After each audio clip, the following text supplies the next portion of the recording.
ആദരവ് നിറഞ്ഞ അധ്യാപകരെ, പ്രിയപ്പെട്ട വിദ്യാർത്ഥികളെ, നിങ്ങൾക്കെൻ്റെ നല്ല നമസ്കാരം. വായനയും കുട്ടികളും എന്ന വിഷയത്തെക്കുറിച്ച് പറയാനും കേൾക്കാനുമാണല്ലോ നാം ഇവിടെ ഒരുമിച്ച് കൂടിയിട്ടുള്ളത്. വിഷയസംബന്ധിയായ ഏതാനും ചില കാര്യങ്ങൾ നിങ്ങളുമായി പങ്കുവയ്ക്കാൻ ഞാൻ ആഗ്രഹിക്കുന്നു.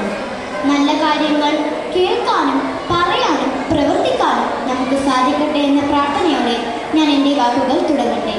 പ്രിയപ്പെട്ട കൂട്ടുകാരെ, അറിവ് നേടുക എന്നതാണ് വിദ്യാർത്ഥികളായ നമ്മുടെ ഏറ്റവും പ്രധാനമായ ലക്ഷ്യം.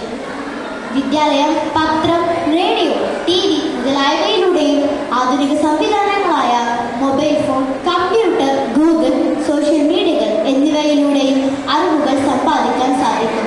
എന്നാൽ ഇവയെക്കാളൊക്കെ ഒരു പടി മുന്നിൽ തന്നെയാണ് പുസ്തക വായനയിലൂടെയും അനുഭവങ്ങളിലൂടെയും ലഭിക്കുന്ന അറിവുകൾ. മനുഷ്യ മനസ്സിനെ ഉണർത്താനും ഉയർത്താനും നല്ല പുസ്തകങ്ങൾക്ക് കഴിയുമെന്ന് പറഞ്ഞ ടോൾസ്റ്റോയും ഒരു പുസ്തകം വായിക്കാനായി ഒരുപാട് പ്രയാസങ്ങൾ സഹിച്ച എബ്രഹാം ലിങ്കണും മഹത്തായ ചില പുസ്തകങ്ങൾ എഴുതിയ നമ്മുടെ ആദ്യത്തെ പ്രധാനമന്ത്രി ജവഹർലാൽ നെഹ്റുവും തൻ്റെ അറിവിൻ്റെ പരകുതിയും വായനയിലൂടെ ലഭിച്ചതാണെന്ന് പ്രസ്താവിച്ച പ്രഥമ പ്രസിഡന്റ് രാജേന്ദ്ര പ്രസാദും നർമ്മത്തിലൂടെ മർമ്മം പറഞ്ഞ വൈക്കം മുഹമ്മദ് ബഷീറും നമ്മുടെ രാജ്യത്തിന് സ്വാതന്ത്ര്യം നേടിത്തന്ന മഹാത്മാഗാന്ധിയും ലോകം കണ്ട പ്രശസ്തരായ പല മഹാത്മാക്കൾ മികച്ച വായനക്കാരായിരുന്നു എന്നത് നമുക്ക് പ്രചോദനമാവേണ്ടതുണ്ട്. അറിവെന്ന മഹാസാഗരത്തിലേക്ക് മനുഷ്യനെ കൊണ്ടെത്തിക്കുന്ന പുഴകളാണ് ഓരോ പുസ്തകവും. പുസ്തക വായനയിലൂടെ വ്യത്യസ്തങ്ങളായ അറിവുകളാണ് നമുക്ക് ലഭിക്കുന്നത്.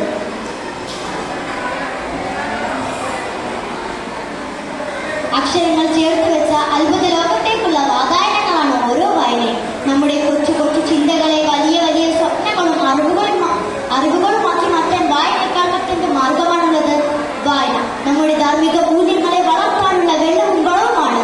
ഒറ്റയൊഴുക്കിൽ വായിച്ചു തീർക്കുന്ന വിധം നമ്മെ പിടിച്ചിരിക്കുന്ന ചില പുസ്തകങ്ങളൊക്കെ എങ്ങനെ ഉണ്ടാകാമെന്ന് നിങ്ങൾ ചിന്തിച്ചു നോക്കിയിട്ടുണ്ടോ? വായനയിലൂടെ ലഭിക്കുന്ന അറിവുകളും അനുഭവങ്ങളുമാണത്. ഭാവിയിൽ നിങ്ങൾക്ക് നല്ലൊരു എഴുത്തുകാരനാവണം എങ്കിൽ നിങ്ങൾ നല്ലൊരു വായനക്കാരാവുക. എല്ലാവരാലും ആദരിക്കപ്പെടുന്ന ബഹുമാനിക്കപ്പെടുന്ന വിദ്യാസമ്പന്നരാവണമെന്ന് നിങ്ങൾ സ്വപ്നം കാണുന്നുണ്ടോ എങ്കിൽ പുസ്തകത്തെ നെഞ്ചോട് ചേർത്ത് വെക്കുക.